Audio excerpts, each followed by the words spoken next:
자, 이번에 볼 곳은 천재교육 관련된 내용을 이제 보겠습니다. 자, 천재교육 몇 페이지표 보시냐면요. 45페이지 볼게요. 자, 여기 이제 앞부분 내용하고 겹쳐 있는 거는 제거하고 보겠습니다. 이 식민지 공업화 정책을 통해서 그 당시 지원했다. 조선총독부가 이제 지원한 내용이 나오고요. 그 다음에 한반도 북부 중심으로 중화공업이 확대됐다는 거. 자, 그 다음에 이제 남면 부양 정책이 나오거든요. 그래서 그 당시에 이제 그 농촌에서 공업 원료 증산을 위해서 남면 분양 정책을 했는데 남쪽에서는 그 당시 이제 목화를 키우고 북쪽에서는 양모를 키우는 거죠. 양을 키워갖고 양모를 생산하는 그런 것들을 하잖아요. 자, 그래서 이제 그 당시에 이제 뭐 그 세계공황 이후에 원료 공급이 안 되다 보니까 이렇게 해서 이제 한반도에서 면화나 양을 키우게 해서 일반 방직업자들에게 공급을 하려고 했다. 이렇게 보시면 될 것 같고요. 그 다음에 이제 병창 기지화 정책 내용들이 쭉 있죠. 자, 그 다음에 이제 민족 말살 정책 관련된 내용도 있습니다. 자, 그 창씨개명 관련된 내용도 있고요. 자, 그 다음에 이제 요 창씨개명 관련된 내용 중에 요 밑에 있는 내용을 이제 좀 볼게요. 자, 구대학 제국 항시일의 이완가와 친일파 등은 공식적으로 자신의 성을 유지할 수 있는 특권을 총독부에서 부여받았다.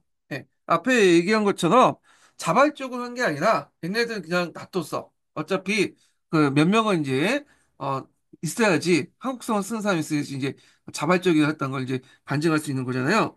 따라서 창씨기명 여부가 친일파가 한다는 기준이 돼서는 안 된다.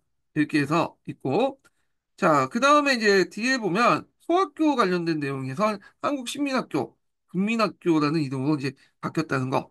예, 그런 것들 좀 기억을 해두시면 되겠습니다.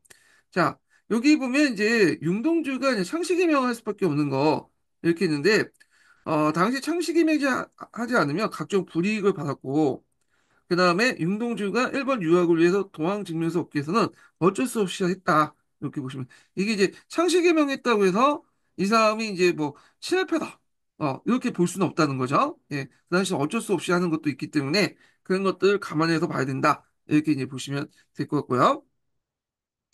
자, 대동아 전쟁을 이제 가르치는 국민학교 내용 보면 일제는 침략 전쟁을 정당화하기 위해서 아시아 국가들 심합쳐 서양에 대항한다는 대동아 교육권을 주장했고 이를 교과서에 담아 학생들을 가르쳤다. 이렇게 있고요.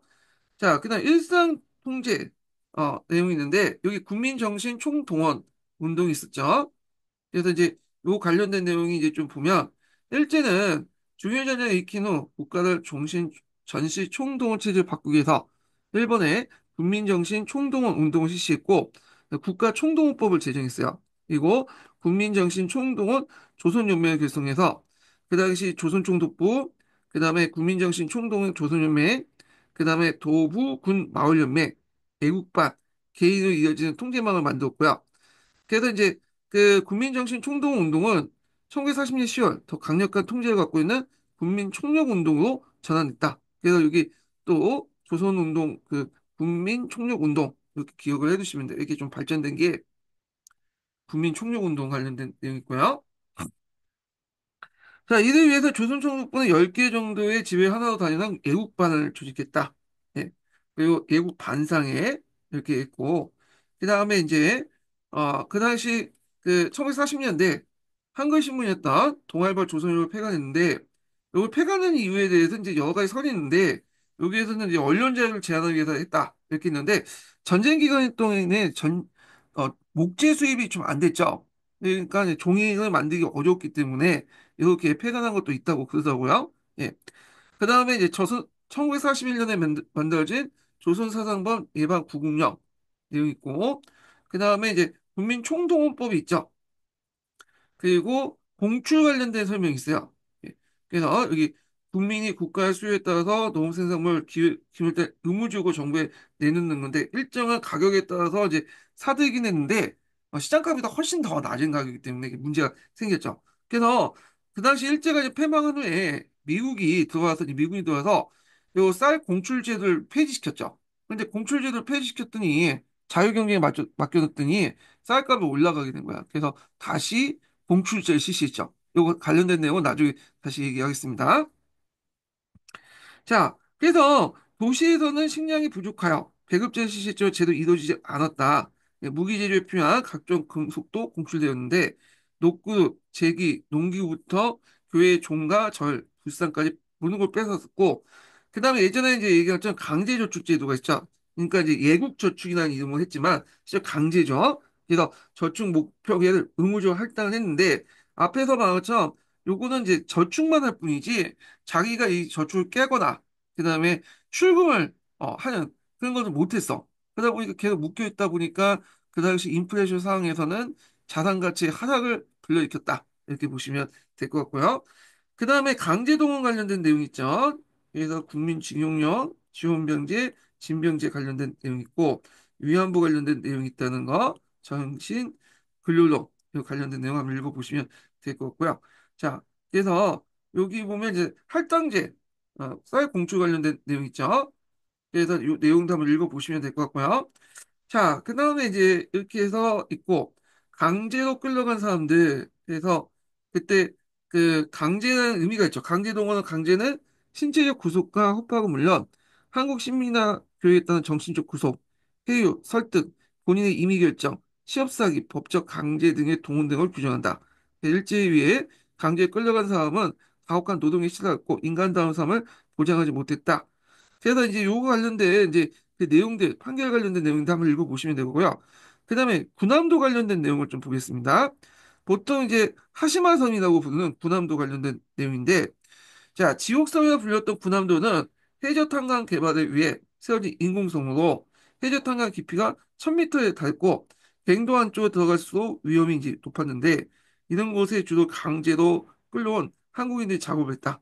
그러니까 이제 막장이라고 하죠. 계속 파다 보면 이제 여기가 이제 바다도 있고 하니까 이 물이 스며들 거 아니에요. 열악한 그곳은 한국인들이 와가지고 왜냐면 일을 했다. 근데 일본은 이런 사실은 이제 무시해 버리고 요걸 이제 메이지 유신 이후에 산업화의 어떤 기념물로 그 유네스코 세계유산 등재를 보였죠. 근데 이거는 이제 있던 강제 동원 사실들은 이제 숨겼던 거죠. 예, 그래서 우리나라 정부가 이제 반대를 했던 거고, 자, 이런 내용들 좀 기억을 해두시면 되겠습니다. 예. 자, 여기 보면 해외로 떠난 사람들 있는데, 그 연해주와 중앙아시아 관련된 내용도 있는데 한번 읽어보시고요. 자, 여기 보면 이제 그 당시 그 스탈린에 의해서 강제 이주 관련된 내용이 있어요. 그래서 그 당시 요거 한번 읽어볼게요. 1930년 9월에 10월까지 세 차례에 거쳐서 한국인의 강제 이주가 이루어졌는데 17만 명이 일주일 내지 10일 전에 이주 통보받았다. 소련 정부는 강제 이주에 대한 어떤 항의나 거부 움직임도 용납하지 않았고요. 한국인이 이주민들은 수송 열차를 타면서 최종 행성지를 알 수 없었고 이는 우즈베키스탄 지역과 카자흐스탄 지역으로 옮겨져 당시 인근 지역까지 강제 이주됐고 이들을 고려인들 카레이스키라고 하죠. 카레이스키. 음. 아, 그래서 이제 이렇게 있고 그래서 주로 이제 중국 지역에 많이 이제 뭐 중동 지역, 이 카레이스키는 여기는 안 나있지만 독립국가 연합 중동 지역, 중앙아시아 지역 있죠? 이 중앙아시아 지역에 좀 많이 있고 만주 관련된 내용들 여기 있으니까 한번 읽어보시면 되겠습니다. 예. 거기 일본 관련된 내용 있죠? 예. 이거 한번 읽어볼게요. 자, 1차 세계대전 이후에 일본 경제가 호황을 누리면서 한국인의 일본 이주가 시작됐다. 자, 이들은 집값이 싼 지역으로 모여 살면서 한인 사회를 형성했고, 간동대 지진이 발생하여 사회가 불안해지자 일본 정부는 한국인의 폭동을 일으켰다는 거짓 소문을 퍼뜨렸다. 이에 일본 자경단과 민간인들 위해 6천 명의 재래항인들이 학살당했다. 1930년대 일자를 찾기 위해서 이주가 일어났고, 강제 동원돼 끌려낸 사람도 있었고, 강복 위에 일본에 남아있는 사람들은 일본 내에 자이니치라고 불렸다. 이렇게 이제 보시면 되겠습니다. 자, 그 다음에 이제 여기 보면 이제 그 밑에 미주 지역 관련된 내용인데, 이거 한번 그냥 각자 보시면 될 것 같고, 그 미주 지역에서 여러 단체들을 만들었어요. 그래서 단체 이름들 중에 좀 여기 보면 대한인 국민의 단체가 있거든요. 이건 좀 외워두셔야죠. 이 대한인 국민의. 예. 자, 그래서 이제 이런 내용도 있다. 이렇게 보시면 되고요. 자, 그 다음에 이제 다시 넘어가서 해당 교과서를 좀 보겠습니다. 자, 해당 교과서 몇 페이지 보시면요. 이게 해당 교과서인가?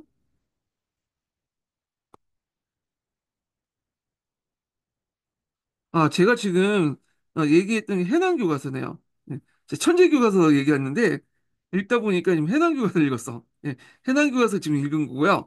천재교과서 읽어볼게요. 예, 천재교과서. 지금 읽은 건 해난교과서고, 지금, 요번에 읽는 거는 이제 천재교과서입니다.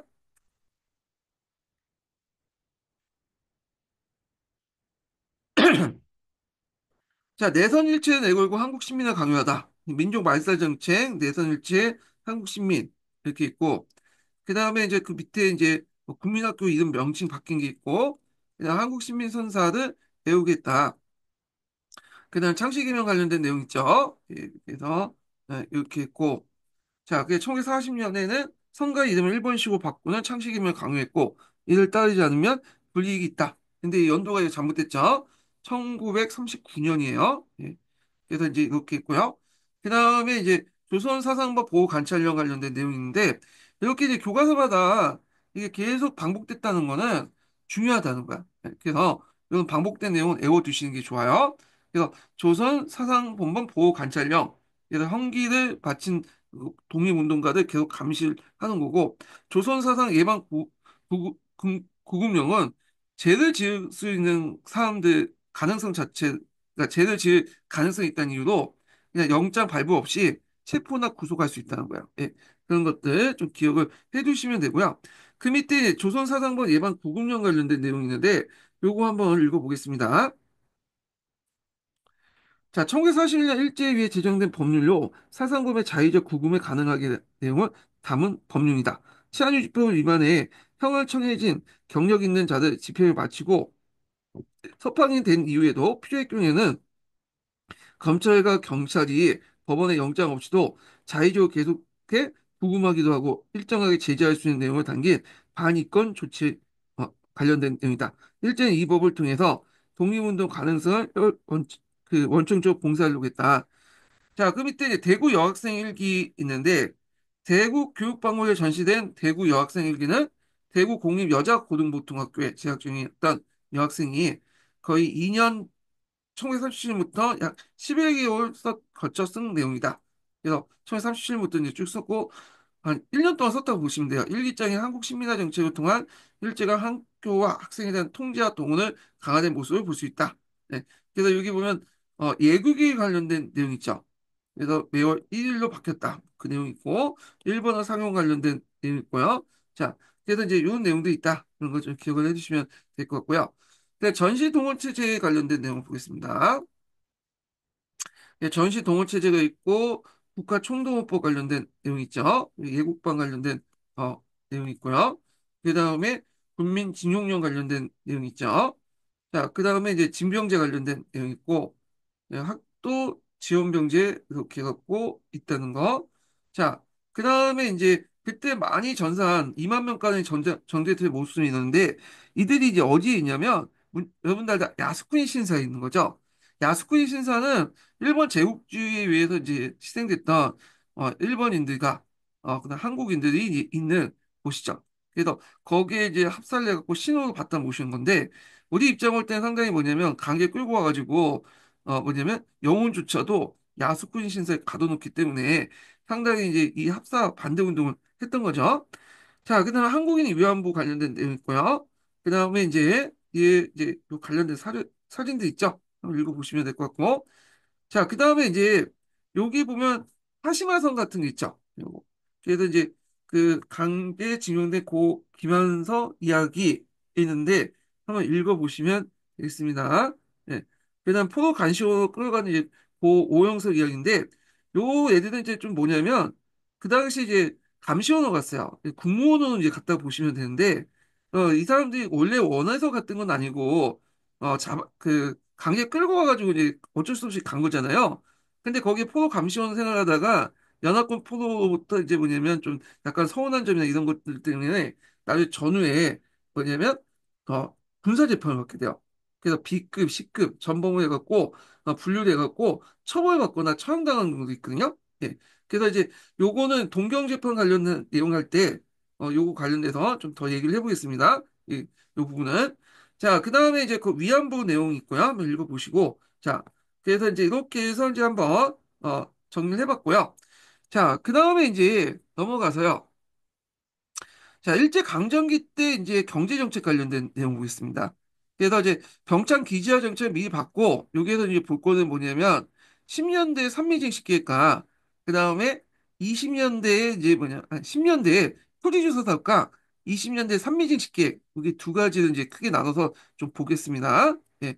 그래서 다시 이제 쭉 앞으로 가세요. 예. 몇 페이지 펴보시냐면, 이제 동아교과서 그 15페이지 좀 보겠습니다. 자, 1910년대 대표적인 이제 그 정책은 토지조사 사업이죠. 예. 그래서 토지조사 사업을 이제 전국적으로 이제 실시했는데 그 앞에 양무강정이 있었죠. 예. 양무양전. 양무양전이란다. 강무양전이 있었죠. 그래서 강무양전 해갖고 일종의 토지조사 사업 같은 비슷한 것도 했는데 근데 강무양전 같은 게 특정 지역에서만 실시를 했잖아요. 그런데 이제 전국적으로 이제 실시했던 것이 이제 토지조사 사업이에요. 예. 그래서 강무 양정의 어떤 연장선상에서 했다. 거의 내용이 좀 비슷하다. 예전에 한번 얘기를 했을 거예요. 이 부분에 대해서. 그래서 이제 이 부분을 이제 좀 보겠습니다. 예.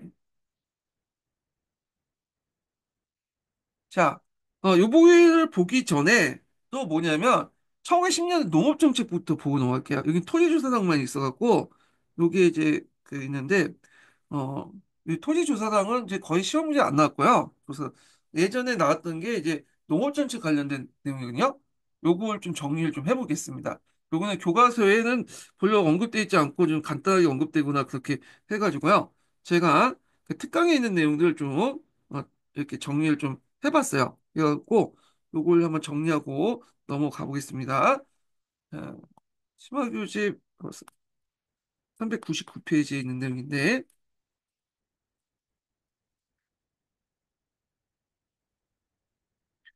자, 1910년대 농업정책 관련된 내용을 이제 보겠습니다. 자, 앞에서 얘기했죠. 이제 그 일제는 우리나라를 이제 식민지 식량 공급 원료 공급지로 만들려고 했잖아요. 그래서 무단 통치 시기 때 그런 모습들이 더 이제 보이는데 그 당시 행정력이나 경찰을 동원해서 강제로 이제 여러 가지 정책들 실시했다. 그래서 그때 실시한 목적을 보면 한국 농업을 원료 공급지 재편성하고 식량 공급과 면방직, 견지고 원료 공급지 재편 및 수탈하게 한 거다. 그래서 무단 통치 시기 때 이제 이런 것들을 했는데, 자, 그 내용을 볼게요. 이거 예전에 기출문제 나왔죠? 크게 보면 쌀 같은 경우에는 일본인들이 맞는, 입맛에 맞는 조신력, 그러니까 좀 찰겨 있는 그 몇 가지 제한된 품종을 강제로 보호시켰고요. 만약 한국인들이 요 쌀 품종을 그 재배하는 쌍품종을 재배하지 않을 경우에는 모판을 얻고 그랬어요. 일본 애들이. 그냥 면직물하고 견직물 볼게요. 일단 면직물은 이제 목화를 재배해갖고 거기에 씨를 뽑아서 이제 만든 그 옷감을 만들고 견직 같은 경우에는 여러분도 알다시피 누에꽃에서 씨를 뽑아서 생사를 만든 다음에 그걸 이제 옷을 만드는 게 견직이잖아요. 예. 그래서 이제 일본 같은 경우에는 견직물 중에 생사 있죠. 생사를 많이 수출했어요. 그래서 이런 견직물이 상당히 중요했는데 자, 면직 같은 게 보면 미국종 육지면을 강제로 재배했어요. 이게 고급 면허인데, 자, 이거는 이제 미국에 수출하려고 이제 했던 거죠. 그래서 이제 그 면작조합을 만들어서 농민들을 강제로 가입시키고, 그 다음에 산출된 육지면을 공판 조직을 통해서 헐값으로 이제 한국에 한해 소면업자와 일본의 반지업자에게 넘겼다. 이렇게 보시면 되겠습니다. 그래서 기껏 이제 뭐냐면 재배를 했더니 거기에서 생산물, 육지면들을 싼값으로 공판 조직에 넘겼다. 이렇게 보시면 될 것 같고요.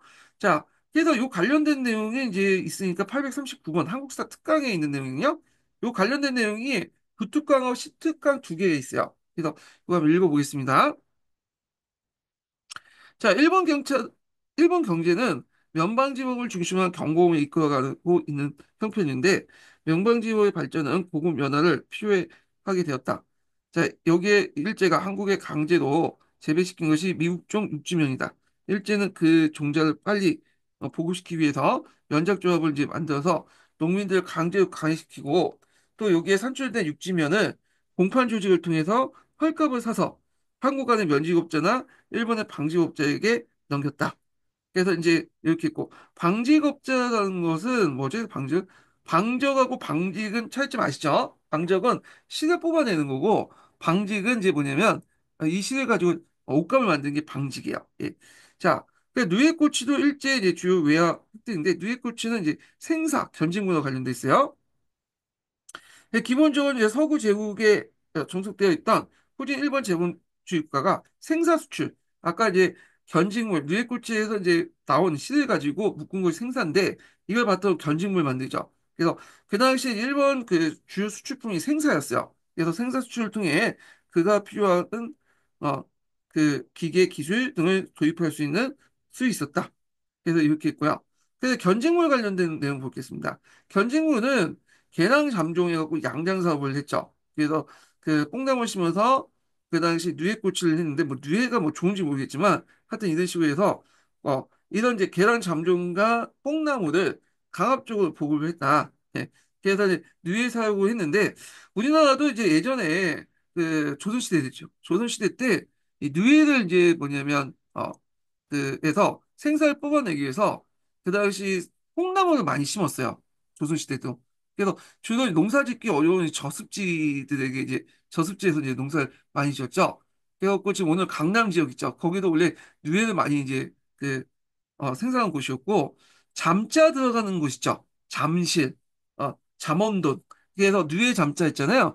다 예전에 이제 뭐 국가 차원이나 민간에서 누에를 많이 그러니까 농사짓기 어려운 땅들 골라서 콩나물 심고 거기에 이제 그 누에꽃을 해서 누에에서 많은 이제 뭐냐면 생산을 얻었다. 그래서 그걸 비단을 만드는데 일제 같은 경우에는 그 앞에서 말한 것처럼 이걸 강제했다는 게 문제점이죠. 자발적이 아니라 그래서 이런 것도 좀 기억을 해두시면 되고요. 자, 그래서 이 과정에서 이 기존의 한국의 품종과 경쟁 박싱이 배제되면서 한국의 농업 구조를 악화시키고 농민 경제 파트를 가속화시켰다. 그래서 이제 3.1운동 때 농민들이 이제 참여했잖아요. 근데 농민들의 그 참여가 상당히 가격했거든요. 가격할 수밖에 없는 게 뭐냐면 그때 많은 10년대에 들어가서 그때 부단 통치 시기 때 많은 탄압을 받았잖아. 이런 식으로. 예. 그러다 보니까 되게 이제 가격해지고 폭력적으로 바뀔 수밖에 없었다. 이렇게 이제 보시면 되겠습니다. 자, 그래서 이제 841번도 한번 읽어볼게요. 한국의 제대 농업은 그 나름의 경영 구조를 가지고 있었다. 그러나 이제 이 모든 것이 일본으로서 식량이나 원료 공급이라는 하나의 목적을 위해 개편되지 않으면 안 되었다. 전래의 농법은 한국의 기후 풍토에 맞는 경영 방법, 윤작 체계를 발전시켜 왔었고, 그 품종들은 한국의 풍토에 순화되어 강한 생명력과 적응력을 지니고 있었다. 그러나 일제 요구에 맞지 않는 다는 하나의 이유 때문에 모든 것을 하루아침에 배제되고 말았다. 자, 이는 그만큼 한국 농업 구조를 악화시키고 농민 경제를 파탄시키는 가속화시켰다. 이렇게 했는데, 어, 얘네들이 이제 했던 이제 뭐냐면 면지검이나 강조된 그 견지물 관련된 내용은, 이건 좀 농업 기술적인 품종 관련된 내용이기 때문에 자세한 내용은 제가 해드리지 못하겠고, 일단은 제가 이제 우리 기본서 보는 내용 한도 내에서 얘기를 해드린 거고요.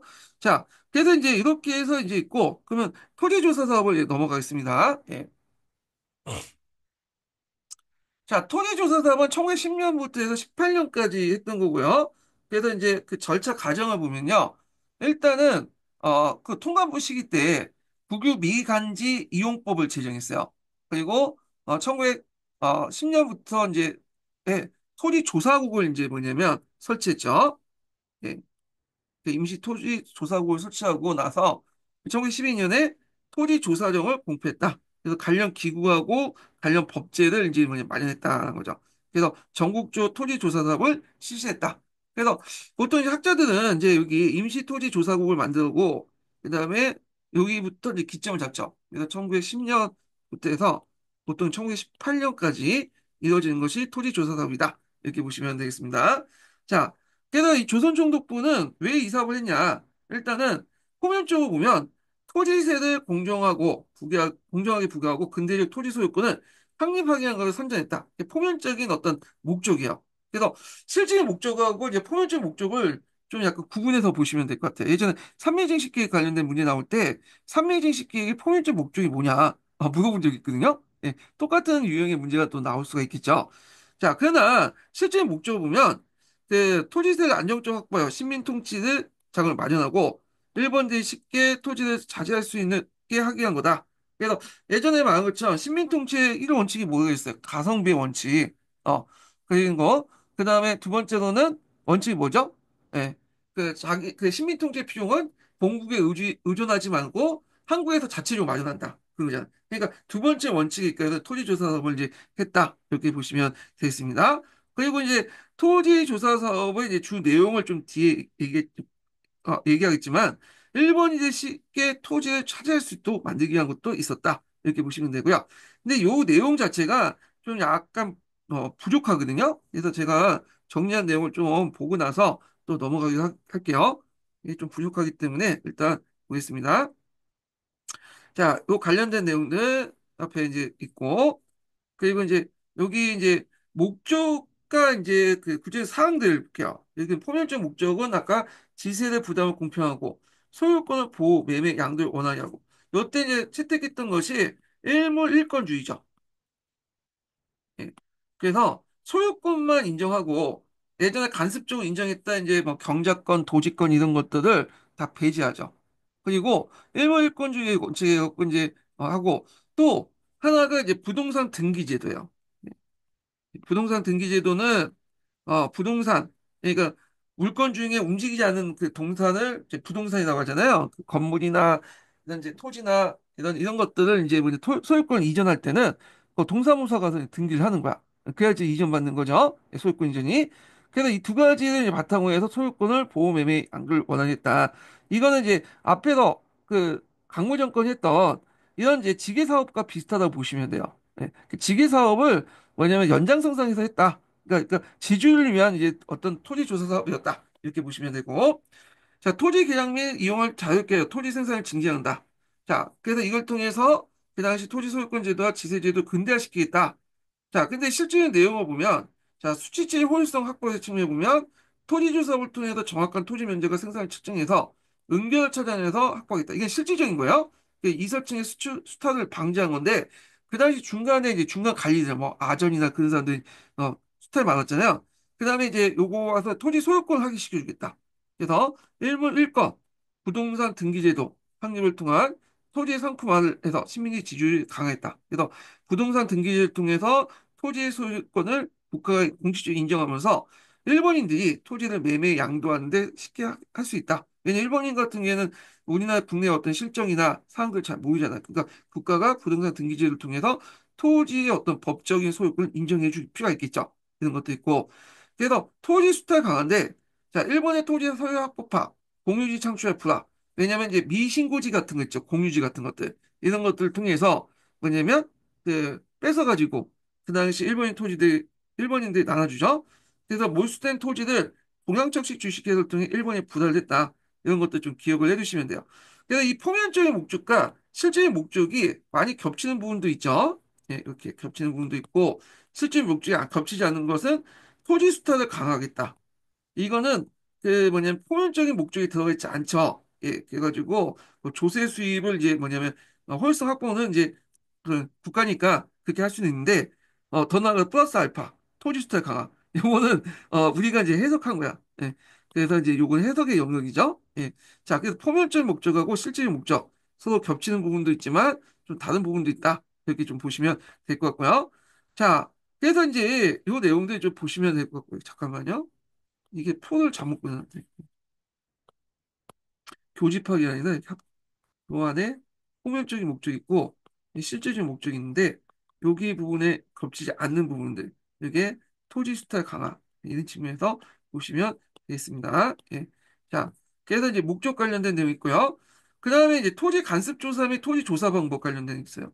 그래서 이제 여기 이번 토지 조사 방법 같은 경우에는 주로 이제 그 먼저 그러니까 뭐냐 소유권을 가지고 있는 사람이 신고를 해야 돼.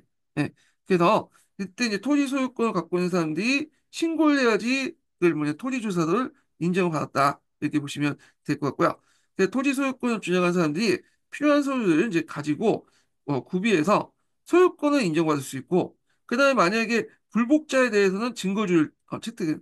그러니까 뭐냐면 이제 그 보기에 이게 필요한 서류가 이제 그 당시 예전에 문계라든지 개인적 예전에 지게단지 그걸 가지고 와서 인정받아야 되는데 특히 이제 문계 같은 경우에는 약간 이제 뭐냐면 이게 위조가 많아요. 이 사문서기 때문에. 그래서 총독부에서 이거 좀 의심하면 이제 이거 좀 문제가 있지 않냐면 또 다른 문서를 가지고 증거를 대야 돼요.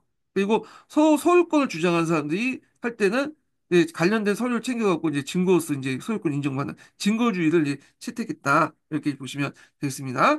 그다음 토지 조사 방법 관련된 내용을 바깥치면 하다 그냥 넘어갔는데 그래서 이제 토지 조사 방법 보면 토지 소유권을 조사 법적으로 확인시키고요. 토지 가격을 조사의 법정 지가를 완성했다. 법정 지가라는 거는 뭐냐면 그 앞에서 이제 공시지가 아시죠? 공시지가 비슷한 개념이라고 보시면 돼요. 그러니까 예전에는 주로 이 생산량, 결부죠.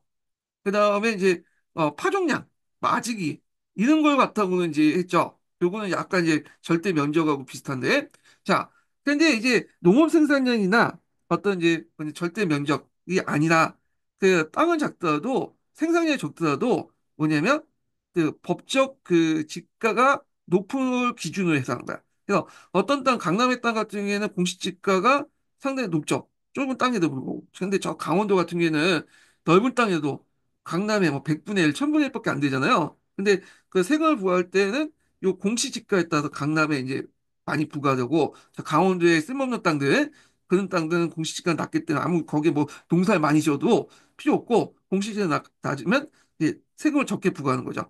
그래서 이거는 지금 이제 내용하고 비슷하고 동일하죠. 지금의 세금 부과 제도고 일본 같은 경우에는 이제 그 예전 지조법이라고 해서 있죠. 공시지가를 바탕으로 해서 3%를 이제 부과를 했잖아요. 요거와 이제 연결시켜서 이제 보시면 될 것 같, 그, 될 것 같습니다. 자, 그래서 이제 거기 보면 토지 소유의 조사 실제 보면 기한부 신고제. 그러니까 기한을 정해놓고 이렇게 이제 했는데 이게 신고 잘 안 된 측면도 있었다. 그런 것이 이제 있어요. 왜냐하면 복잡한 절차, 홍보 부족으로 신고가 미비했고 토지 권리가 증명이 불명하여 정확한 신고가 되지 못했고요. 특히 이제 마을이나 문중에 공유지들이 있었죠. 그러다 보니까 여기 그 개인 토지가 아니다 보니까 그 당시 이제 뭐 문중을 이제 법 인격으로 봐가지고 법인으로 보고 그런 개념도 없다 보니까 뭐냐면 신고에 누적되거나 그 자기 토지라고 우겨가지고 유력자가 신고해서 사유지가 되거나 네, 민족적 감정을 고의로 신고 기피했다는데 요거는 별로 없을 것 같아요. 제 생각에는 이게 돈 문제이기 때문에 이 돈보다 민족보다 돈이 더 중요하죠. 이 토지나 이런 것들이 그래서 이제 하여튼 있는데 그래서 이제 예전에는 이런 식으로 해갖고 홍보 절차도 이제 부족하고 뭐 이렇게 복잡한 절차 때문에 그 당시 이제 그 시민 통치 당국이 우리나라 땅을 많이 강탈했다. 그렇게 이제 얘기를 하고 있었거든요. 근데 최근 조사해 보면 꼭 그런 거는 아닌 것 같아. 왜냐면 그 당시 이제 일제 입장일 때는 정확한 주인을 알아가지고 거기에 세금을 걷는 게 그 목적이죠. 그 세금을 가지고 이제 통치를 해야 될 거 아니에요. 그렇기 때문에 웬만하면 그 가지고 오면 그냥 인정해줬다 그래요. 예. 그냥 여기 보면 증거 그 웬만하면 뭉개라든지 예전 지게라든지 그걸 가지면 그냥 별 의심 없이 그냥 받아들이고 홍보 기간이 짧아가지고 이제 뭐냐면 했다라는 것도 있는데 홍보 기간이 지나도 아니 그 뭐야 신고 기간이죠? 신고 기간이 지나도 그 뭐 받아줬다고 그래요. 웬만하면 다. 그래갖고 실질적으로 일제가 이제 토지를 약탈한 토지가 그렇게 별로 없었다. 잘해봤자 뭐 마을 문중의 공유지들 뭐 개인 토지가 아니다 보니까 그다음에 그 국유지 같은 거 있죠. 왕실의 토지 이런 것들. 그러니까 공유지나 국유지 같은 성격들은 이제 많이 가져갔지만 그 뭐냐 개인 사유지 같은 경우에는 별로 그렇게 약탈 안 했다는 게 최근 이제 연구 결과에 나오는 거야. 이 시대가 청소에 나왔거든요. 예. 그래서 이제 그거 참조를 해주시고요. 자, 그래서 이제 내용을 이제 또 보겠습니다. 이제 여기 교과서 내용 볼게요. 자, 토지조사 사업은 조선 총독이 정한 기간 내에 토지 소유자가 그 당시 직접 신고하는 방식으로 진행되었다. 자, 이걸 신고주의라고 하죠. 그래서 이제 토지조사 사업으로 조선 총독부의 토지세 수익이 증가됐고 소유권이 불명한 토지는 조선 총독부에 이제 소유가 됐는데 소유권이 불명한 토지는 뭐냐? 되게 이제 사유지보다는 앞에서 말한 것처럼 마을이나 문중에 공유지들이 많았어요. 예. 그 다음에 이제 국유지 이런 것들은 이제 뭐냐 식민 통치 그뭐 일제 이제 조선 총독부에 들어가게 되고 사유지는 웬만한 건 다 인정해줬다. 왜냐하면 사유지 인정해야지 지세를 거둘 수 있는 거잖아. 예. 근데 이걸 다 뺏어버리면 누구한테 지세를 걷겠어요? 예. 그러니까 이제 우리가 생각하는 방식으로 이제 예전에 그 배웠던 송보 기간이 짧았기 때문에 아니 신고 기간 짧았기 때문에 신고 기간 넘어오면 그냥 강제 뺐었다. 그런 게 이제 최근에는 좀 아니다라는 게 밝혀지고 있거든요. 예. 자, 하여튼 이렇게 소유권에 분명한 이제 마을 공유지, 문중 공유지나 구지 등의 많은 토지는 동양척지 주식회사나 일본인 농업 이주민에게 넘어갔다. 이렇게 보시면 되고요. 자, 그러면 이제 요 토지조사 사업에 이제 뭐냐면 어, 이렇게 이제 결과를 볼게요. 결과. 자, 토지조사 사업으로 농민들은 일정한 지대를 내면 땅을 경작할 수 있는 간행이 부정되고 이걸 이제 경작권이라고 이제 했는데 여기 보면 경작권이라는 표현이 법적 보호를 받는 권리로 오해할 수 있다는 지적에 따라 표현이 바뀌었다. 뭐 이렇게 있는데 무슨 표현이 이렇게 바뀌었는지 모르겠는데 자, 그게 경작권 할게요. 예. 그래서 예전에 정근대 시대 때는 주로 이제 간행 쪽으로 경작권도 있고 경제권을 이제 사고 팔 수 있거나 하여튼 양도하거나 상속할 수 있는 뭐 도지권도 있죠. 예, 도지권. 그 다음에 이제 또 뭐 그 마을 공유지나 이런 데에서 이제 떼깡 같은 걸 할 수 있는 입회권도 있는 등 여러 이제 권리도 있어요. 이게 이제 간섭적으로 보장받는 거야. 예. 근데 근대사회 넘어가면서 이런 것들이 부정돼 나가죠. 그래서 일물일권지에 따라서 하나의 물건에 하나의 권리가 있다는 원칙에 따라서 토지 소유권만 근대법으로 인정받게 돼. 근데 이거는 일제 강점기 때뿐만 아니라 예전에도 마찬가지. 유럽도 그렇고 그래요. 유럽도 예전에 뭐 그 여러 가지 이제 경제권이니 뭐 입회권이니 그런 게 있었는데 없어졌잖아요. 예. 그런 것도 있는데 하여튼 이렇게 있고. 그래서 이제 경작권이 도지권이니 입회권이니 등등 하면서 소유권만 인정됐다. 그러다 보니까 지주의 권한만 강화됐다. 이렇게 좀 기억을 해주시면 되고요. 반면에 경작하는 토지를 잃은 농민들은 지주와 기한부 임대 계약을 맺게 돼요. 1년 단위 소작 계약을 맺게 돼서 소작료도 점점 올라가게 되고요. 왜냐 경작권 같은 경우에는 자기가 이제 지대만 계속 내면 평생 동안 또 경작할 수 있고 또 그걸 파고 팔 수도 있잖아요. 그리고 또 상속할 수도 있는데 이건 이제 1년 단위로 이제 바뀌게 된 거야. 자, 그리고 이제 생존을 위해서 만주와 연해를 위해 많이 이주시켰다. 그래서 여기서 좀 눈여겨볼 게 뭐냐면 그 당시 토지조사 사업이라든지, 그 다음에 이제 그 산미증식 계획이나 이런 것들은 다 누구를 위한 계획이냐면, 지주를 위한 계획이죠. 그래서 이 지주를 위한 계획이고, 그 과정에서 이제 하는 과정에서 뭐 의도하지 않지만, 총독부가 의도하지 않지만, 많은 이제 뭐냐면 빈농들이 생겨나고, 또는 농촌에 땅을 얻지 못한 사람들이 등장하게 되고, 그리고 자기 자작농도 이제 땅을 뺏기는 그런 형사들이 나죠. 그런 사람들이 이제 주로 이제 뭐냐면 만주나 연해주, 또 하전민이 되거나 또는 이제 도시에 가서 빈민이 되죠. 빈민이 돼서 토굴로 이제 거기에 살거나 토막에 살거나 그런 것들과 이제 연결시켜서 이제 보시면 되겠습니다. 예. 자, 그래서 이제 있고요. 그 관련된 이제 결과 부분을 한번 좀 더 정리해 볼게요. 이게 너무 적게 적혀 있어갖고 한번 보겠습니다. 자, 여기 보면 이제 토지조사 사업의 결과 볼게요. 자, 일단 농촌, 한국 농민의 생활 기반이 붕괴되고, 봉건적 지주층이 일제와 연결되는 토지 소유자로 재등장했는데, 이건 산미증식 계획과 관련돼서 좀 보시면 돼요. 자, 그래서 자기 토지를 확실하게 이제 보장받기 위해서는 일본의 협력적일 수밖에 없겠죠. 그래서 이런 이제 뭐냐면, 그 소수의 지배자를 통해서 이 다수의 농민을 지배하는 식민지 지주제가 확립됐다. 이렇게 보시면 돼요. 예, 소수의 지주를 통해서 다수의 농민들, 소작민이나 이런 사람들을 통제하는 식민지 지주제가 형성됐다. 그래서 식민지 지주제는 이 토지조사 사업과 산민증식 계획을 거쳐서 만들어졌다고 보시면 되겠습니다.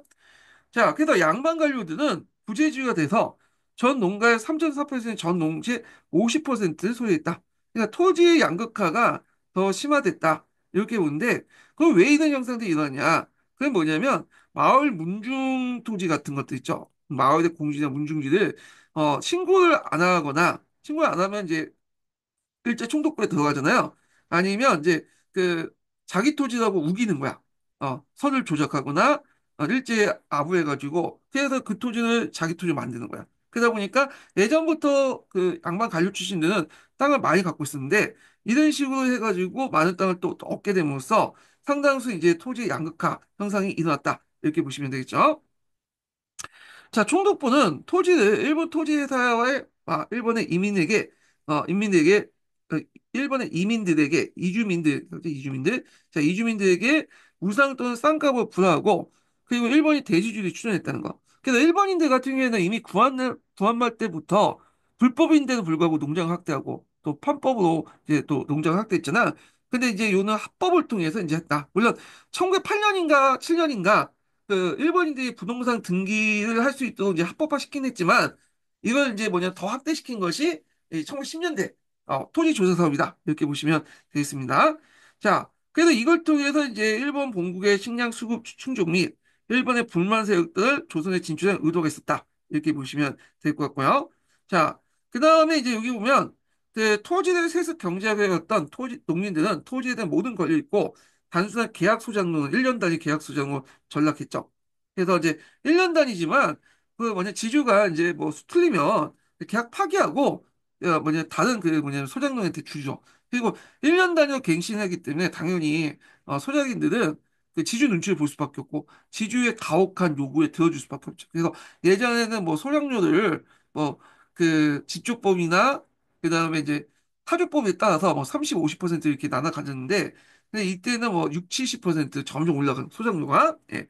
자, 그래서 이제 도지법, 입회권, 경작권 부정된 소유권만 인정돼서 고유의 소장료가 부과되었다. 이렇게 좀 보시면 되겠습니다. 자, 그래서 그 밑에 도지법, 입회권 관련된 내용도 있는데 입회권 관련된 내용 좀 볼게요. 자, 입회권은 마을 주변에 주인 없는 토지에 농민의 공동 이용권, 그다음 농민의 공유지 살림이나 들에서 공동호 여문이라든지 부엄 등 풀과 땔감용 작목을 거둘 수 있는데 마을 공유지가 있어서 아무 토지도 아니었던 누구의 토지도 없었던 공유지를 특정인의 토지가 됨으로써 이런 것들이 박탈당했다. 이렇게 보시면 되고요. 자, 일본의 고리대에 시달렸고 그렇게 몰락한 이제 농민들이 하전민, 만주, 연해주 일본 등지에 이제 뭐냐면 이주했고요. 여긴 안 나왔지만 예전에 한번 시험문에 나온 것처럼 많은 빈민들, 몰락한 농민들이 어디로 갔죠? 도시로 올라왔죠. 그래서 도시 빈민이 됐다. 그래서 예전에 요거 도시 빈민이 되면서 도시 외곽 지역에 토막 같은 걸 만들어가지고 생활했다. 이렇게 했는데 요 부분은 나중에 다시 제가 기출문제 분석이나 교과서 관련된 내용에서 다시 언급을 해드릴게요. 예. 그래서 이제 요 내용도 있고요. 자, 이런 것들은 이제 그 이 내용은 토지조사서뿐만 아니라 산미증식 계획에도 이제 보여요. 이 부분은요. 자, 그래서 이제 이 내용을 한번 보겠습니다. 자, 동양척식 주식회사의 소유주가 증가되고 부담받은 일본 농민 수가 늘어난 것은 결국 조선 농민의 몰락을 의미한 것이다. 자, 소작료도 수확의 반을 넘게 되어 농민의 군픽을 가속화시켰고 일본의 고리됐던 행보가 심하고 고향을 버리고 파전을 일구거나 해외로 이주하는 경우가 많았다. 이렇게 보시면 되겠습니다. 자, 그 다음에 의미는 뭐냐? 요거는 이제 보면 50%의 고율 소작료 인정했다. 네, 50%니까 50% 이상이라고 보시면 돼요. 이상. 예전에 타조법에는 50%, 그 다음에 정조법, 뭐 직조법 대장만 30%인데, 여기는 50% 이상의 고율 소장. 그러니까 50%더 받는다는 거야. 예. 그래서 지주존호제를 이제 뭐냐면, 뭐 예전부터 인정했지만 더 인정했고, 토지 소유권을 이제 근대법적으로 이제 인정을 했다. 그래서 반봉건적 토지 소유권 정착, 신문지 지주의 기판 마련. 근데 그 반봉건적 토지 소유권은 뭐냐? 자, 앞에서 1번은 근대적 소유권 확립을 내세웠잖아요. 근데 실제 실상은 그렇지 못하는 거야. 그래서 이게 보면 근대적 요소와 봉건적 요소가 동시에 있다는 거죠. 그래서 근대적 요소는 무엇은 일물일권주의 있죠. 일물일권 토지 소유권만 인정하는 거죠. 자, 이거는 이제 있고, 이거 당연히 지주들에게 유리하겠죠? 본권적 요소는 예전에 높은 지대 받는 거, 있죠? 타조법 50%. 네. 요게 이제 더 받는 거죠. 그래서 높은 그 지대를 받는 그게 본권적 요소잖아요. 이건 이제 근대에 들어와서 이제 지대를 좀 낮춰보는 해야 되는데, 이건 그대로 살렸다. 이거 다 지주인 거죠. 그러니까 이 많은 근대적 그 개혁이지만, 그 근대적 개혁 중에 저율의 지대는 빼버리고, 여기 그 뭐냐면 이렇게 토지 소유권만 인정해 주는 거고 본건적 그 내용 중에 앞에 이제 농민들 유리한 내용도 있죠. 경작권이라든지 이패권, 도지권 이 내용은 또 빼버리고 높은 토지 소유 지대를 받는 거 이거는 그대로 놔뒀다는 거죠. 그래서 반쪽짜리 이제 뭐냐면 그 근대하다 이렇게 보시면 돼요. 그래서 이제 반근대적 토지 소유 관계 또는 거꾸로 읽으면 반봉건적 토지 소유 관계가 존재하고 있다 이렇게 보시면 되고요. 그래서 이거 다 보면 지주들에게 이익을 주는 거잖아. 실질적으로 이제 토지 소유도 지주들에게 집중돼 있고요. 그러니까 많은 토지를 갖고 있는 대지주 입장일 때는 자신의 토지를 지키기 위해서는 일제와의 협력이 상당히 필수적이잖아요. 그러니까 이제 일제도 이걸 이용해갖고 이들 지주들을 이용해갖고 농촌 사회를 통제하는 이 식민지 지주제 기반을 마련했다. 이게 토지조사 사업이라든지 그 다음에 뒤에 이제 삼리징 시기에 거쳐서 이제 이렇게 마련했다. 이렇게 보시면 되겠습니다. 자, 요 관련된 내용은 한국사 그 특강에 있어요. 그래서 요 내용을 한번 읽어보겠습니다. 여러분들 요즘에 뭐 신특이든 구특이든 잘 안 읽잖아요. 한국사 특강을. 그래서 한번 읽어볼게요.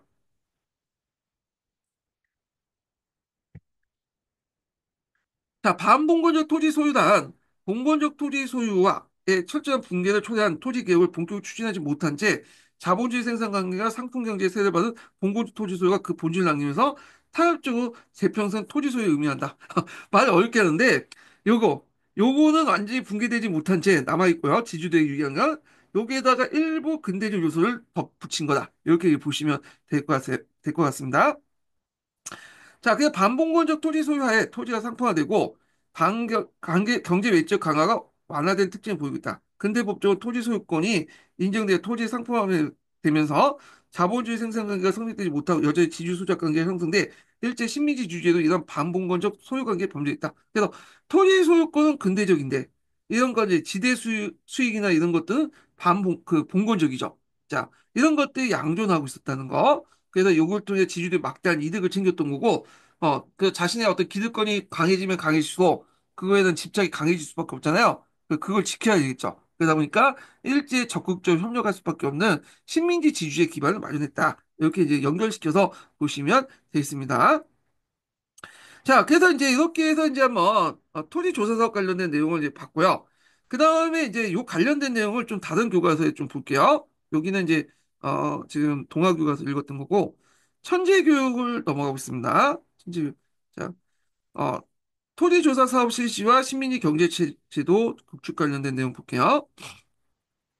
요거 하기 전에 첫 번째 마지막 인증문호 알려드릴게요. 마지막 인증문호는 91번입니다. 예, 마지막 인증문호 91번이에요. 자, 조선총독부는 1910년 근대토지 소유의 확립과 공정한 지세 부과를 명분으로 토지조사 사업을 시작했고 1912년 토지조사령을 발표했다. 그래서 이제 있고 토지조사 사업은 정해진 기간 내에 토지 소유자가 직접 신고하여 소유권 인정받는 방식으로 진행되었다. 자, 토지 소유 조사 결과 조선총독부의 지세 수익 급증했고 소유지가 늘었는데 그중에 상당수 소유지는 이제 사유지보다는 앞에서 이제 국유지가 되게 많아요. 국유지, 상실 토지 소유, 그 다음에 이제 신고하지 않은 마을 공유지, 그다음 문중의 공유지 이런 것들이 많았다.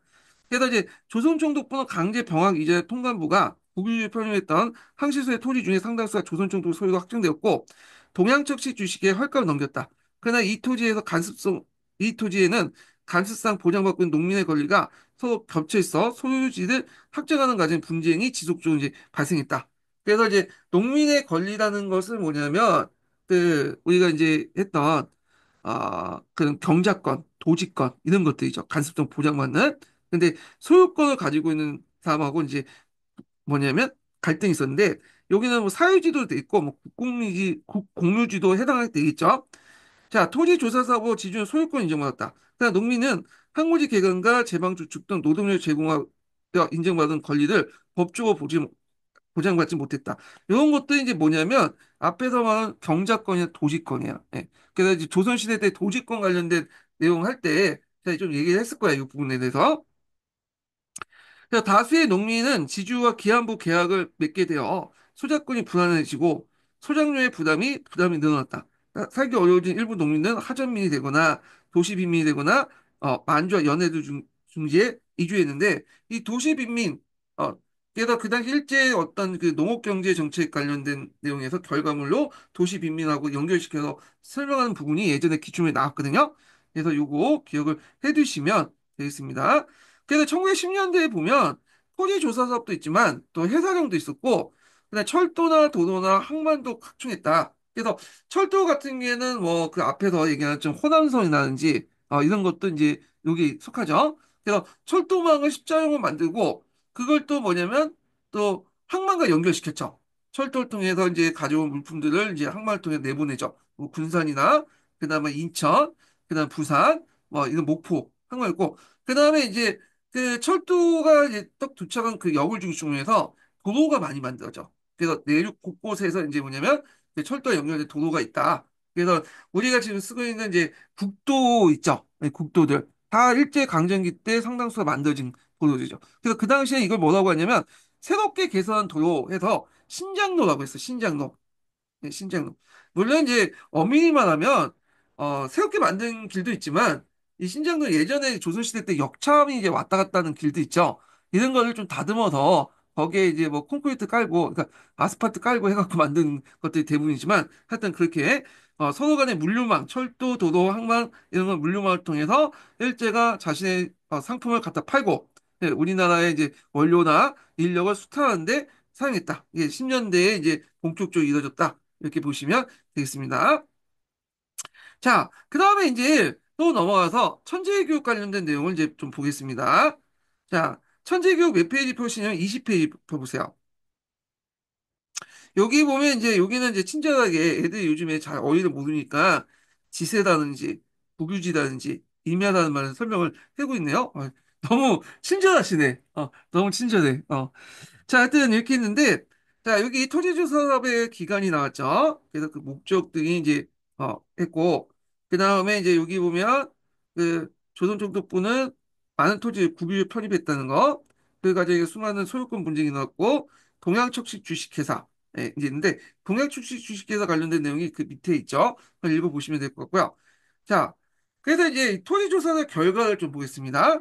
예, 이제 교과서에서 말하는 결과를 보면 일단 총독부 입장 볼 때는 토지조사 사업으로 세금을 부과할 토지 면적이 늘어나면서 조선 총독부의 지세 수입이 크게 늘었고요. 그리고 이런 지세 수입을 통해서 이제 뭐냐면 어떻게 통치 자금을 마련할 수 있겠죠. 그다음 두 번째는 토지 거래가 활발해지고 왜냐하면 일모일권주의 부동산 등기제도를 통해서 그 뭐냐면 그 당시 이제 국가가 토지를 이제 뭐냐면 공식적으로 인정하다 보니까 사기 없이 이제 그 토지를 거래할 수 있잖아요. 그리고 국가가 인정하다 보니까 토지가 담보물로 잡혀요. 그래서 안정적으로 돈을 빌릴 수 있게 되니까 일본인 대지주와 농업회사는 토지수를 더욱 확대하거나 상공 분야에 지출하게 되었다. 이렇게 보시면 되고요.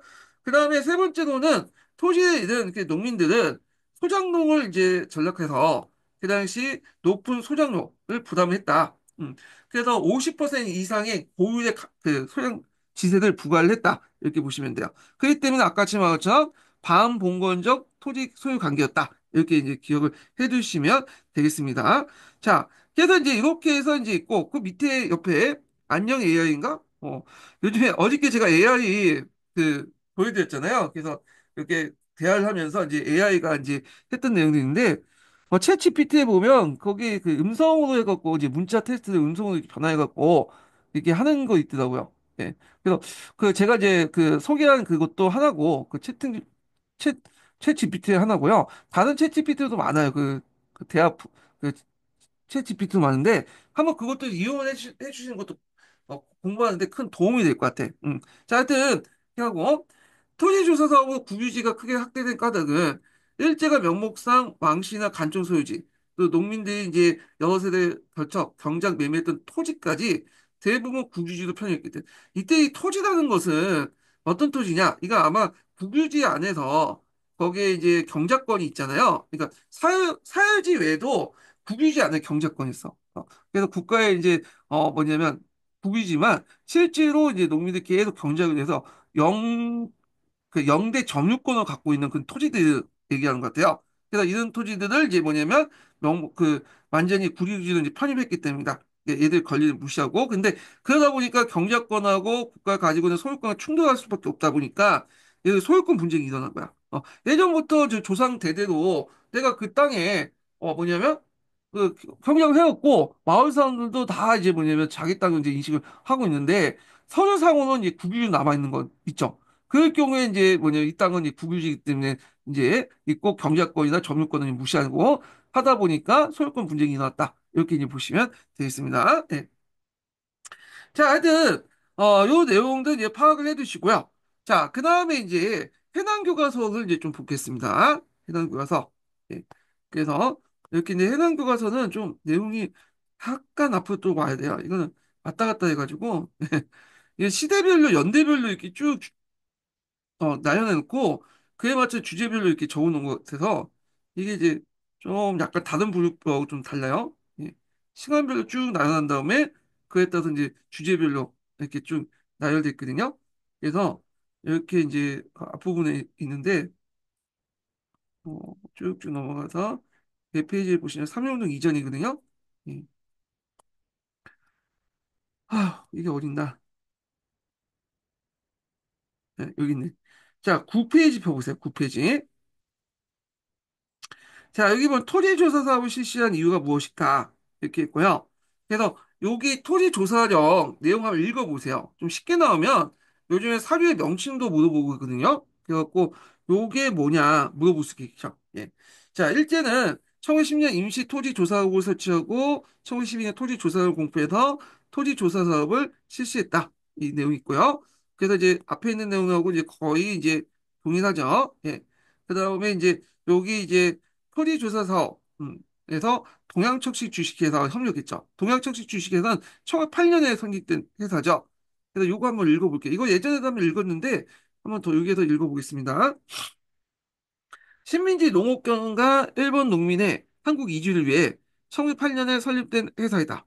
자, 일제는 척지 신민, 그 땅을 개척하고 백성을 이주시키자는 구호로 내세우고, 일본 농민을 그 한국 농촌에 골고루 이주시켜 식민 지배체를 국권화했다. 이렇게 보시면 되겠습니다. 자, 그래서 토지조사 사업의 지주는 소유권 인정받고, 그다음 농민들은 일정한 지대만 납부하여 땅을 경작할 수 있는 가능을 부정당하고, 요즘에는 이게 경작권이라는 용어가 법적인 어떤 그 권리가 아니기 때문에 이런 식으로 풀어서 이제 좀 교과서에 서술하고 있는 것 같아요. 예. 기한부 계양 소량로 전락했다. 자, 농민의 고유대 소량로 등 불리한 조건으로 지주와 계약을 맺을 수밖에 없고, 그마저 여의치 않을 경우에는 이제 하자민이 되거나 만주나 연해주 등 국외로 이주되었다. 이렇게 보시면 될 것 같습니다. 그래서 이제 토지 조사 사업 이후에 농업 경험을 보면 여기에서 이제 그 1920년대 딱 넘어가면 여기 보시면 알겠지만 지주들이 이제 이렇게 있고 소장농 있고 자장농 소장농 있고 자장농이 있는데 여기 이제 좀 보시면 알겠지만 상대적으로 볼 때 기존보다 자작 소장농 그러니까 자장농하고 자소장농이 이제 주도죠. 자소장농은 뭐냐면 자기 토지도 있고요. 토지가 부족하니까 남의 토지를 또 견적하는 그런 사람들 얘기하고 자장농 100% 그죠? 그래서 이제 이런 식으로 했는데 아마 이 토지 중에 이제 국유지에서 이제 뭐냐면 경작권 갖고 있는 토지들이 많이 이제 뺏어가지고 충족부에 넘어가거나 아니 지주 쪽으로 넘어가는 그런 것도 있고 자 그래서 이제 이런 것들이 이런 현상이 늘고 상대적으로 이들이 몰락해서 소장농으로 이렇게 늘어나는 그런 것들이 형성됐다. 그래서 이제 좀 보시면 되겠습니다. 자 그래서 이제 이렇게 해서 교과서에 있는 이제 뭐냐면 토지조사 사업 관련된 내용을 좀 봤고요. 근데 이 토지조사 사업이 시험 문제 나올 것 같은데 은근히 지금까지 뭐 그렇게 나온 건 없어요. 예, 봐도 그 기출문제 분석을 해보시면 알겠지만 그렇게 많이 안 나왔다. 이렇게 보시면 되겠습니다. 자, 한국의 산업을 통제하고 지원을 이제 자원을 수탈하자. 1910년대 이제 산업정책 관련된 내용을 보겠습니다. 그래서 그 당시 산업정책이나 그 관련된 이제 조세제도 개편 내용을 이제 보는데 요게 좀 부족하거든요. 그래가지고 심화규제 내용을 좀 보면서 같이 연결시켜서 이제 좀 볼게요. 자, 일단 이제 그 일제 통치할 때 그 두 가지 원칙이 있다고 했죠. 그래서 앞에서 이제 그 원칙 중에 두 번째 원칙이 어 일제가 우리나라 통치할 때 그 비용은 외국 그 일본 본국의 지원 없이 자체로 마련한다는 거야. 예. 그래서는 조세 수입을 증대할 필요가 있겠죠. 예. 그래서 식민지 경영에 의한 경비는 식민지에게 마련된 그 원칙에 의해서 조세를 이제 그 거둘 필요 있는데 자, 조세는 크게 이제 지금도 비슷하지만 국세가 있고 지방세가 있어요. 예. 그래갖고 국세는 또 직접세, 이 직접세는 소득세고 간접세는 이제 소비나 소비세나 고통비죠. 이렇게 뭐 소비하거나 이제 물건이나 이런 걸 이제 갖다 붙은 세금이 간접세잖아요. 그래서 이제 그 직접세는 소득에 따라서 걷는 거고 지방세는 이제 뭐 도, 분, 면에 따라서 각자 이제 걷는 세금은 지방세죠. 예, 이렇게 이제 구성이 됐고요. 자, 근데 그 당시 우리나라는 주로 농촌사였죠. 그러니까 토지에 걷는 세금이 많았어. 그래서 이제 이런 것들 지세라고 하는데, 자, 원래는 토지를 부과할 때 그 기준이 뭐겠어요? 원래는 결부죠. 생산량을 기준으로 해가지고 이렇게 했잖아요. 근데 이제 토지 조사 사업을 하면서 지가로 이제 뭐냐면 그 하게 되죠. 그래서 그 1918년에 원래는 이제 그 지세를 지가와 그다음에 결부를 같이 했는데 개정 지세정에만 1918년 이제 이때는 이제 어느 토지 조사 사업이 다 끝났잖아요. 결부제 완전히 폐기하고 이제 지가만 지세를 산출하도록 했다. 그러니까 지가가 오르면 지세도 올라요. 예. 그래서 이제 강남 같은 경우에는 지가가 높죠. 그래서 여기에서 이제 할 때 그거 저 강원도나 전라도 같은 경우에는 이제 옥토라도 거기는 이제 땅이 넓더라도 생산이 높더라도 지가가 낮을 수밖에 없잖아요. 그러면 이제 이거는 아무리 생산이 많아도 지가가 낮으면 세금을 적게 걷는 거죠. 예. 그래서 개정 지세정을 했다. 왜 지가를 걷는 게 또 국가 입장에서 편한 게 뭐냐면 어 이걸 이제 걷어야지 그 확증이 되죠. 예측 가능하죠. 생산량은 왔다 갔다 하잖아요. 그래서 이제 어떤 그 양부채 뭐야 양분한다. 양출 재입의 원칙에 입각해서 이제 하려면 지세 안정적인 수입을 위해서는 이게 필요하다. 그래서 요 그 지세형 개정 관련된 내용은 그 원문 내용은 어디에서 보시면 있냐면 우리 역사넷이 있죠. 여기 가면 치면 지세령이 나와요. 예. 그래서 예전에 한번 제가 관련된 모의고사를 한번 시험 문제 낸 적이 있거든요.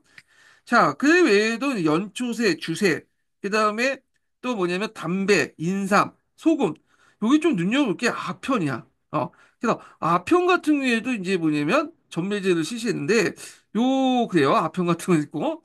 자, 그 다음 조선 관세 정률론을 해갖고 이것도 예전에 시험문제 나왔죠. 그 당시에 이제 그 일본 본토하고, 여기 일본 본토하고 이 조선 간에 세금을 이제 부과하는 관세를 부과했어요. 이 관세를. 보통 이제 내국이잖아요. 그 수쯤에서 일본이 이제 입장에서 식민지는 이제 일종의 자기 영토인데 자기 영토하고 교환할 때 관세를 부과했다.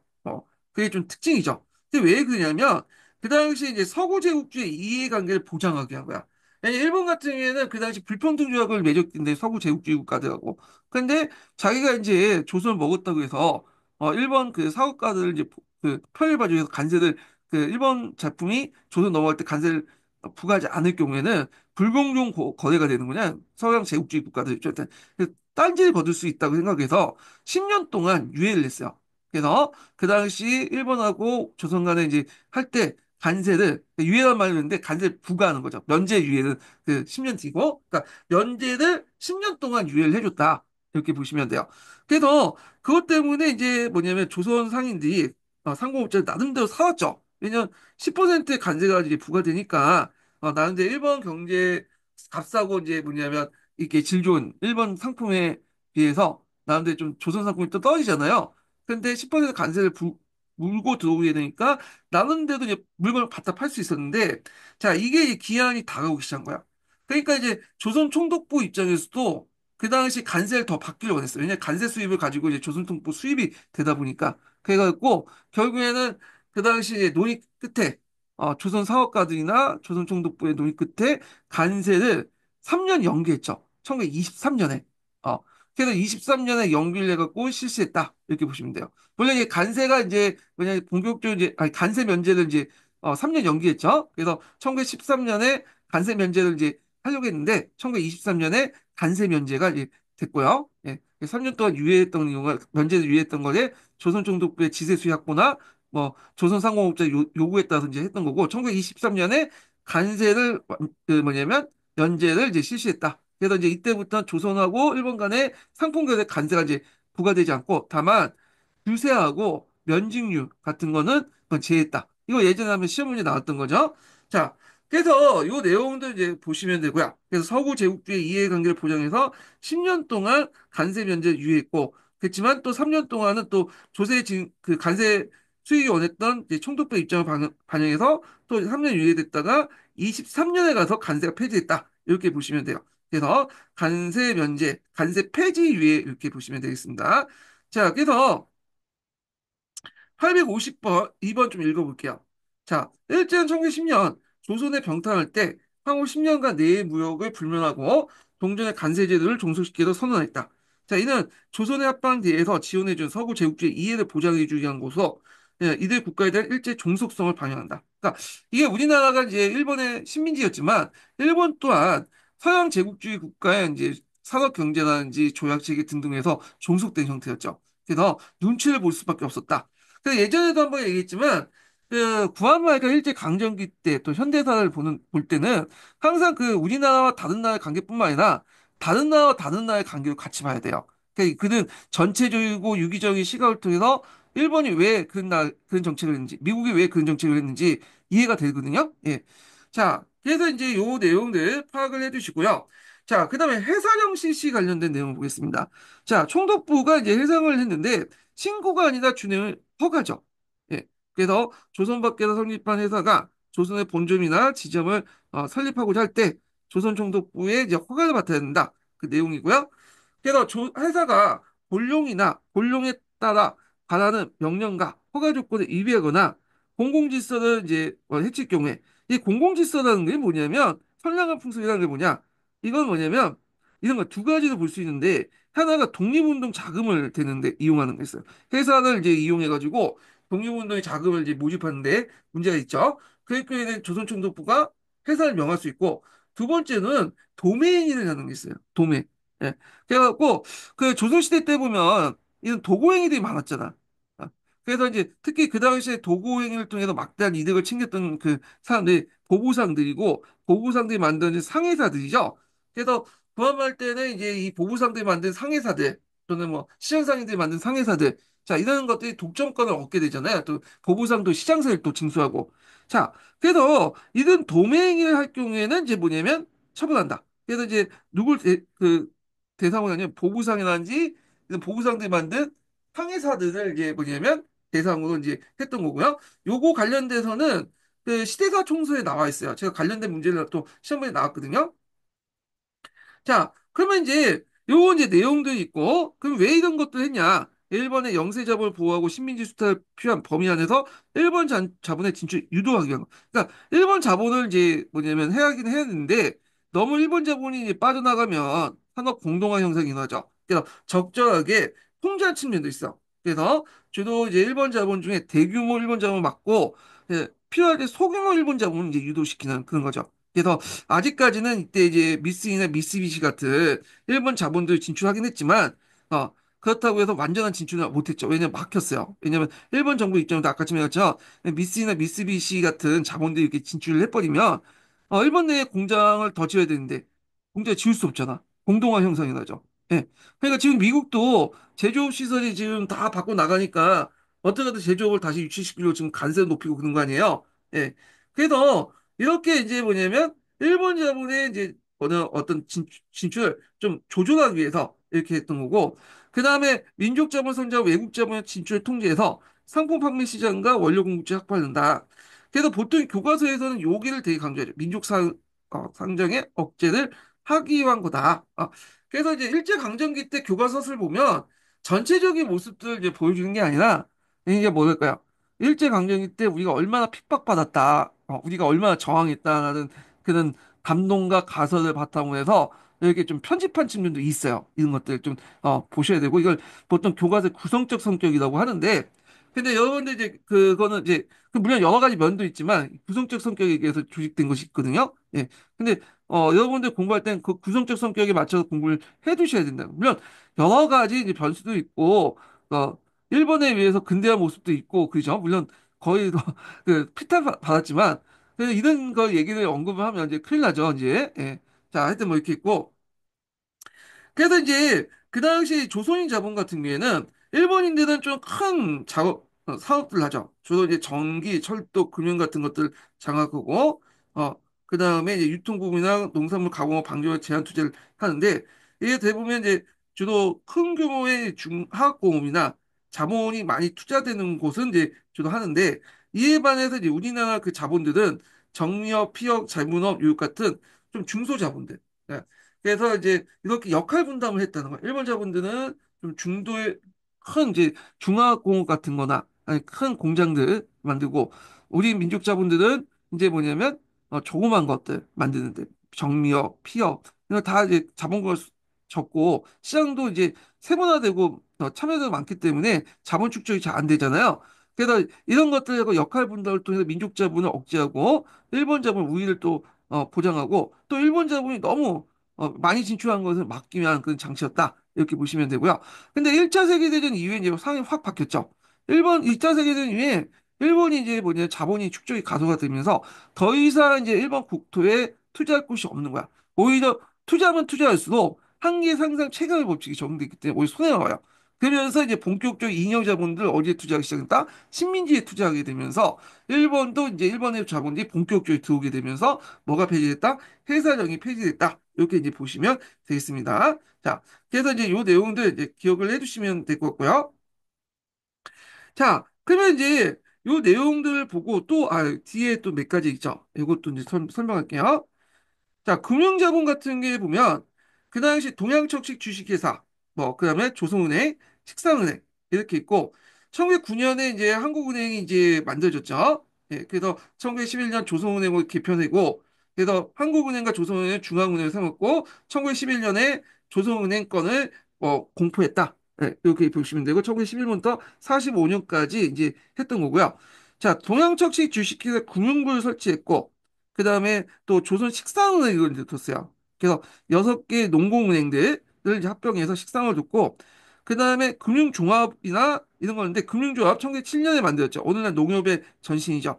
그래서 이제 있고, 강산업 같은 경우에는 이제 조선 강업령을 공부해서 허가제를 실시했죠. 그래서 그때 이제 좀 노동자, 금맥 같은 경우에는 저도 일본이 강상업자를 주고, 쓸모없는 그 강상들 같은 경우에는 조선인들이 하죠. 그래서 이제 경제성이 있는 경우에는 강상은 다 일본한테 이관시켰다.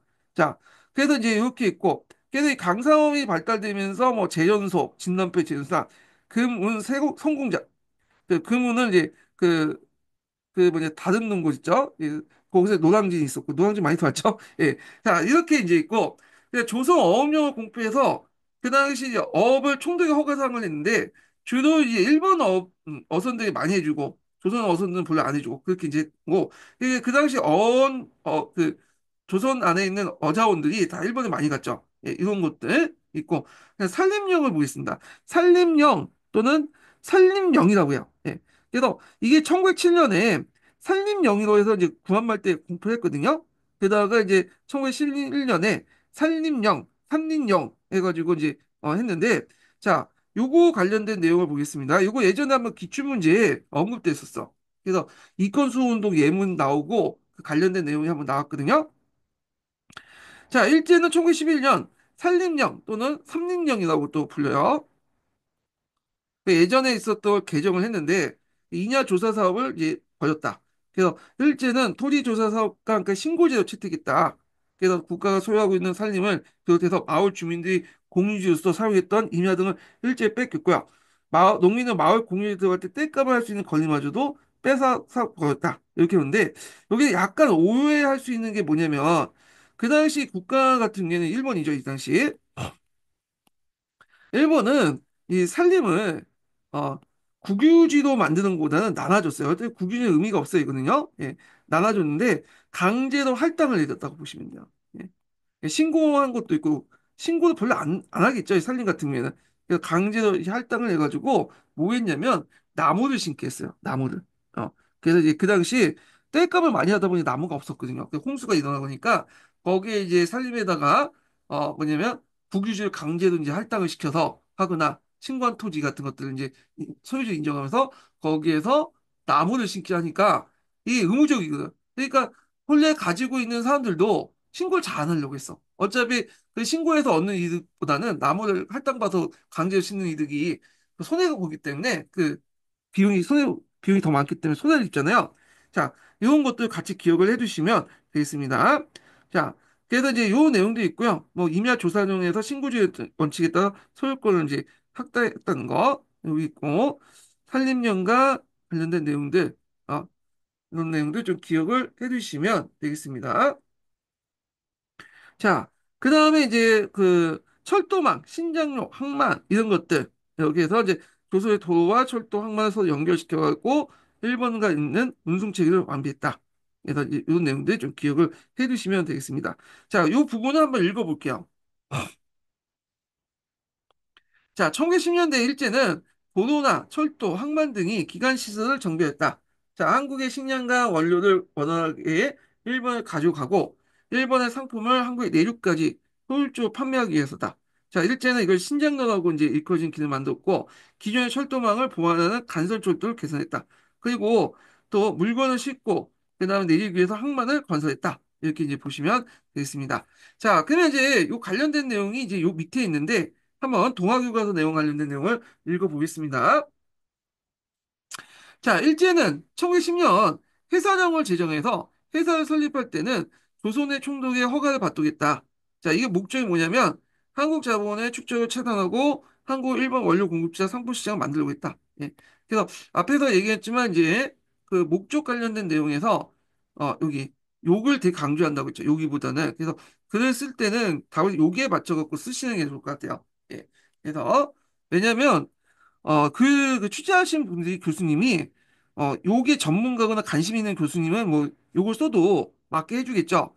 근데 상당수 교수님은 또 해설형을 그 내용을 지도서라든지 교과서 위주로만 이제 보고 내는 경우가 있어요. 자기가 이제 전문 지식이 없다 보니까, 그러다 보니까 채점할 때도 여기에 맞춰서 채점하거든요. 그래서 교과서를 중심으로 별다른 단서가 없는 이상은 교과서를 중심으로 쓰시는 게 나아요. 예를 들어서 뭐 이것을 이제 일본의 어떤 자본 입장에서 서술하시오. 뭐 이렇게 단서가 있잖아요. 예, 일본의 이제 자본 진출 관련돼서 한번 설명하시오. 이게 단서를 주어지지 않는 이상은 그냥 교과서에 있는 문장들을 외워가 쓰시면 되겠습니다. 자, 또한 일제는 어업령, 조선 강업령을 제정해서 경제활동 허가제도 이제 그 전환했고, 그 다음에 한국의 자원을 독점했다. 자, 그래서 이에 반해서 이제 산림령 같은 경우에는 허가제가 아니라 신고제요. 예, 토지조사서와 함께. 그래서 이제 산림령을 내어서 신고하게 하고, 그리고 그것도 세금을 부과하고, 그 다음에 산림을 복원하기 위해서 나무를 강제로 할당해서 쉽게 했는데, 그러다 보니까 이제 서로 신고 안 하려고 하는 문제점도 일어났다. 이렇게 보시면 될 것 같고. 자, 아울러 철도나 도로, 항구 등을 새롭게 건설해 정비하여 한국 자원을 수탈했다. 이렇게 이제 보시면 되겠습니다. 자, 그래서 이제 여기 있고, 그 다음에 여기 생각 키우기 한번 문제 풀어볼게요. 자료를 바탕으로 토지조사 사업의 목적을 말해보자. 토지세를 안정적으로 확보하여 그다음에 시민통제 자금을 마련하고자 했다. 그래서 또한 일본인들이 우리나라의 토지 소유하고 지주를 선정할 수 있다. 목적 쓰라고 하면 요거 쓰시면 될 것 같고요. 자, 그다음에 이제 넘어가서요. 여기 관련된 내용 시마스 교과서를 좀 보겠습니다. 자, 일제는 1910년 12월 해사령을 공포하여 해사 설립할 때 반드시 조선 총독의 허가를 받도록 했다. 자, 이들 통해 한국인들의 해사 설립을 억제하고 일본이나 외국 자본의 한반도 진출을 통제했다. 자, 해사령 실시로 한국의 기업 설립은 소규모 제조업, 매매업에 한정됐고 전기, 철도, 금융 같은 중요한 기간 사업들은 일본 자본이 장악했죠. 그래서 이렇게 자본의 역할을 분리시키고 한국 자본들이 산업 자본으로 성장을 막으려고 했던 거죠. 그래서 산림령, 어업령, 가옥령 등을 공표해서 각종 자원에 대한 통제를 강화했다. 자, 1910년대 일제는 한반도를 상공시장과 원료 공급지에 만들고자 철도 확충을 나섰고, 그래서 이제 그때 이제 호남선과 경원선 같은 것들을 만들어졌어요. 그래서 한반도 X자 모양의 간설 철도망이 완성되었다. 자, 철도 건설은 농산물과 강산을 모으는데 유리한 지점에 항만을 연결한 그 목표를 했다. 그래서 1910년대 이 철도 건설에 이제 뭐냐면 목표를 쓰라고 하면 뭐라고 했어요? 이 항만과 연결하는데 목표를 뒀다. 그래서 요때 수탈한 이제 뭐냐면 여러 가지 물자들 있죠. 특히 쌀 같은 것들 모아가지고 일본을 보내야 될 거 아니에요. 그래서 이런 항만 시설이 만들어졌고 전라도가 특히 이제 그게 해서 했죠. 그래서 전라도는 군산, 그 다음에 목포 요때 이제 형성된 이제 철도가 만들어지고 항만 시설이 만들어지고 나서 형성된 신흥도시죠. 그래서 지금은 군산과 목포가 그렇게 인구가 별로 없다고 하더라고요. 잘해봤자 뭐 20만 정도 되나? 그렇게 안 되는데 예전엔 되게 큰 대도시였어요. 여기가. 예. 자, 그래서 이제 이렇게 있고, 그래서 일제는 식민지 조선으로부터 일본 상품을 손쉽게 들어오고 본토 식량과 원료 가져갈 수 있게 부산, 인천, 목포 등 주요 항구 항만 시설을 확충했고요. 그 결과 철도나 도로, 항만, 해로를 통해서 일본과 한반도 만주 연결 운송 체계, 물류 체계가 완성됐다. 이렇게 보시면 되겠습니다. 자, 그 옆에 이제 보면 이제 경성에서는 동양척식 주식회사 관련된 내용이 있는데 이렇게 있고 그래서 동양척식 주식회사는 일본인의 조선인민 한민지식계 군수공업화가 등 일제가 한국의 토지와 자원을 침투하기 위해서 벌인 산업들을 직접 실행하거나 자금을 지원하였다. 이렇게 이제 보시면 되겠습니다. 자, 그리고 이제 다음 시간에는 천재 교과서하고 해남 교과서 관련된 1910년대 산업정책 관련된 내용을 보고요. 그 다음에 곧 이어서 산미증식계획 관련된 내용을 좀 보겠습니다. 자, 오늘 강의 끝까지 듣느라 수고하셨고요. 예, 다음 주에 뵙겠습니다.